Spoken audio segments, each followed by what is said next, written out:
For this video, this is Amboy again. Gusto ko lang sabihin na napakaganda ng pasok ng November ngayon dahil nakatanggap tayo ng dalawang order.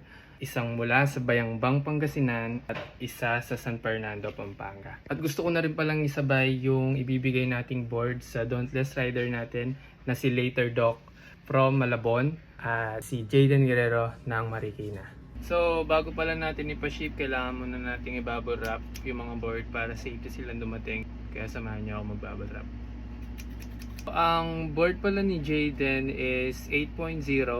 Ang board naman ni Later Doc is 8.125. Yung kay Jayden at kay Doc, sabay na natin ipapadeliver sa isang address. Meet up na lang sila, tapos sila nang bahala nun kung anong gagawin nila. Okay.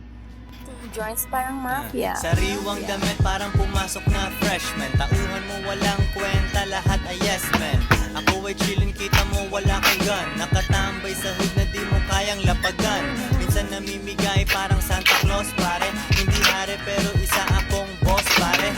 Naghihintay lang aking banner ay running. Para maging ako dami mungunguyain kanin. Ibang rappers na So 8.5 nga pala yung order nan sa Bayambang, Pangasinan. Tara, ibalot na natin.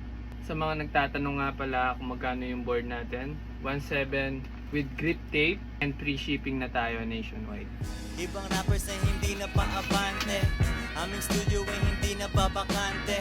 Sobrang sick ng aking rap, kailangan feel help. Kasama tropa nagsha-shopping lang sa Greenbelt. Daming binili. So na guys, tapos na natin na bubble wrap. Tara, samahan nyo ako magpa-ship ng board through JNT. Let's go. Daming binili, cash aking ibibigay. Taguwang pero walang So guys, nandito na tayo sa JNT. Sobrang init pero tara, palag. Susuplayan kita, this is what you want. Two joints parang mafia, ratatat every month.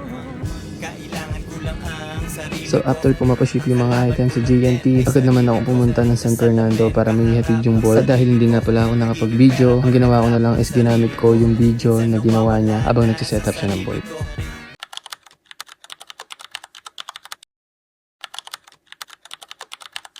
Ang gagawin natin is pupuntahan natin yung tropa na nag-o-offer sa atin ng blank decks.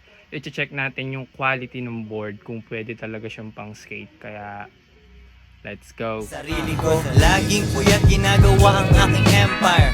Alas 3 ng umaga parang vampire. Kinaya ng iba, pero surrender. So nag-post pala tayo ng mga blanks kanina.